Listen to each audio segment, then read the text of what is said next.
start with a quote that I really like. It states how essential feedback control is to life. So beyond Earth, if we are to imagine life, we can think beyond DNA, some alternate forms to store information and pass it on. But it would be difficult without feedback. Feedback is so essential for cells to grow, like when to stop, to repair, and to respond to microclimate that we just saw before. So for today, I'll discuss feedback in the context of epigenetics. Um, so a multitude of stable and heritable cell states can arise from the very same DNA sequence.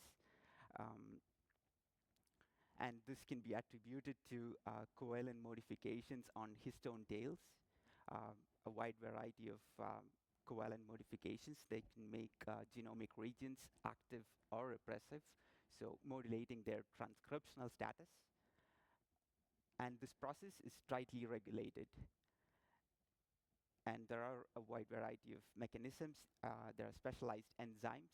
These enzymes are recruited to the DNA, and these enzymes deposit these modifications. And let me walk you through two examples of feedback control in this process. So on the left, a nascent transcript, a complex attaches to nascent transcript, and which recruits histone-modifying enzymes, and these enzymes deposit repressive modifications. So essentially, transcription leading to silencing, an effective negative feedback. On the right, histone-modifying enzyme can read the mark that it deposits and write the same mark on nearby nucleosomes. So a self-reinforcing or positive feedback mechanism. So essentially, feedback control is at the heart of epigenetic silencing. So we wanted to see if we can precisely program or engineer the feedback control in cells. So for that, like motivated by Feynman's idea, what I cannot build, I do not understand. So we tried to engineer or design a specific synthetic epigenetic feedback circuit that basically mimics the natural feedback modalities in the cell. So this is the design. So on the left, the sphere basically represents methylation, and it has the positive feedback that I just described before. And on the right, like the rectangle, is my histone-modifying enzyme, protein. So the protein can write the methylation, and the methylation represses the histone-modifying enzyme itself, the production of histone-modifying enzyme. So that's the negative feedback. So we have the core architecture has the positive feedback and the negative feedback. So now we can theoretically probe the behavior of the circuit. So what we see is that like this system has a single spiraling fix point. So the graph is like protein as a function of time, the amount of histone-modifying enzyme as a function of time. So you can see a damped behavior, and it goes to a fixed point. But in real systems, like let's say a gene,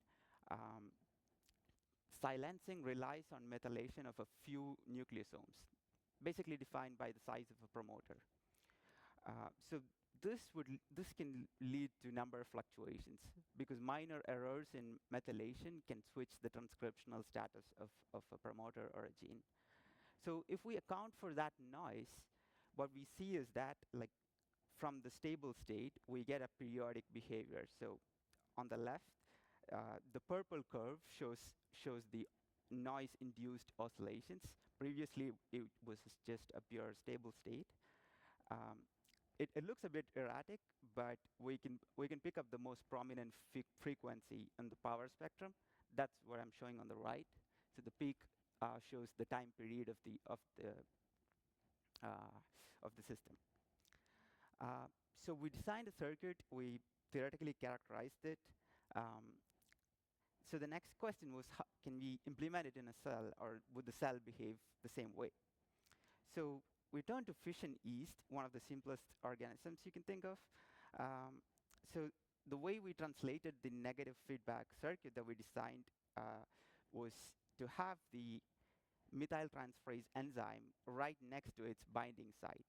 So here we engineered this tetrachlor-4 methyltransferase enzyme, and we placed the gene right next to its binding site, the nucleation site.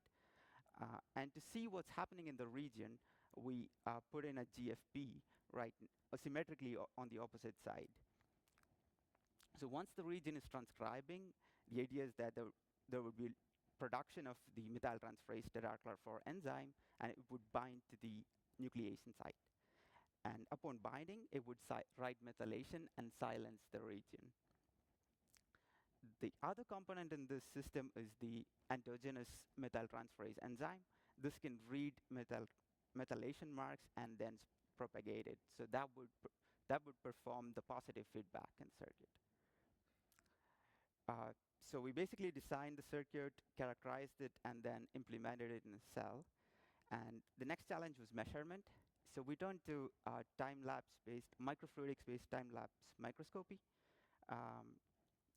So we essentially trap the cells in like micron-sized chambers, so we can basically image or observe the cells for a really long time, for weeks, for days. So right now, the prediction is that like if epigenetic silencing is noisy, we would get oscillating states. But if it was perfect, like we should end up with a stable state. So when we made the measurement, we essentially ended up with oscillations.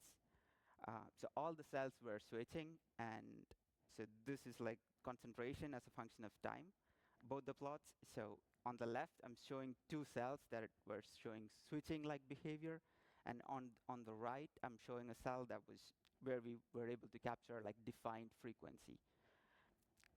So it's to be noted that all the cells were switching, and to pick up the frequency, like in the population, we looked at the power spectrum, and it gave us about 20 hours.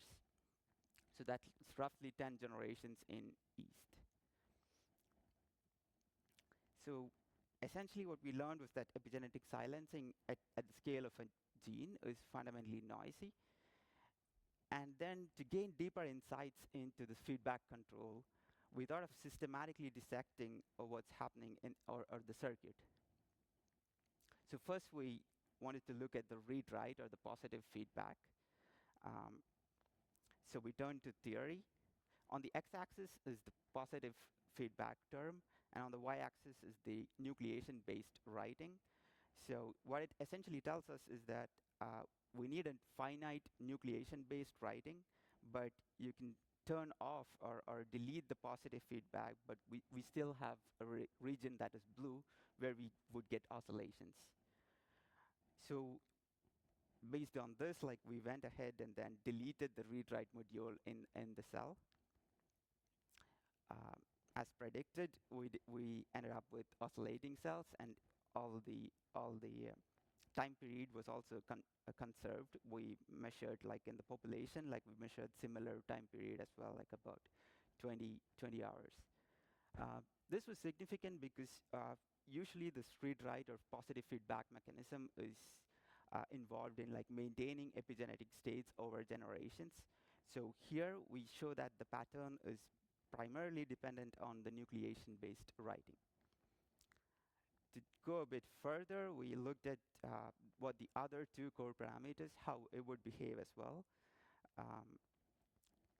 So here on the y-axis, I have the promoter strength, and on the x-axis, I have the enzyme-catalyzed writing rate. So the theoretical prediction is that there is only a single effective control variable, meaning we only need to care about the product of these two terms. And if I'm able to conserve the product, like keep the product a constant, I can maintain the cell in an oscillatory state. But in an experimental system, we can only change the control variables. So what I decided to do was to take the oscillating cell and make a single point mutation in the CLAR4 enzyme so that I can reduce its writing rate.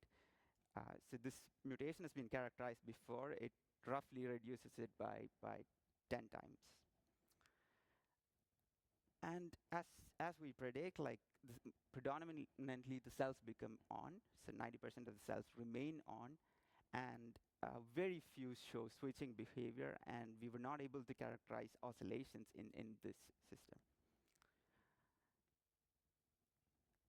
But if the theory was to point, like, I should be able to increase the promoter strength in these cells and get the cells back to oscillating states. So we like an orthogonal direction where we can move the cells back into the oscillating state. And indeed, that seems to work as well. So as you can see, the fraction of cells in the on state, like the bright green cells, have decreased a lot, and we see the oscillatory pattern in cells as well. So what I've basically shown you is that we can take oscillatory cells and then move in a specific direction, break oscillations, and bring it back to oscillatory state by moving in completely different or orthogonal directions. So the system basically reveals a built-in degeneracy, where two seemingly independent molecular components, like the promoter strength and the writing rate, collapse into a single effective control variable. So it could potentially be robust to covariation in these two parameters. Interestingly, what we see is that, like, the specific point mutation that we made in Pombe naturally occurs in Drosophila, mouse, and humans. And also in Pombe, there's only a single methyltransferase enzyme. But in all of these species, like, there are multiple methyltransferase enzymes. So maybe evolution proceeds along the slopey directions where it increases the number and reduces the efficiency. So with that, I'd like to conclude. So if epigenetic silencing was not noisy, we would not have gotten an oscillating state in our circuit. I hope I've convinced you, I've shown how we can engineer epigenetic patterns in a living cell for relatively long time scale, about 40 generations. With that, I'd like to thank our labs in Brandeis University, Raghunathan and Kondev labs, where all the work was done, and thank HFSP for the funding and to provide a little bit of stability in chaotic times as well. So thanking it and the wonderful community. Thank you so much.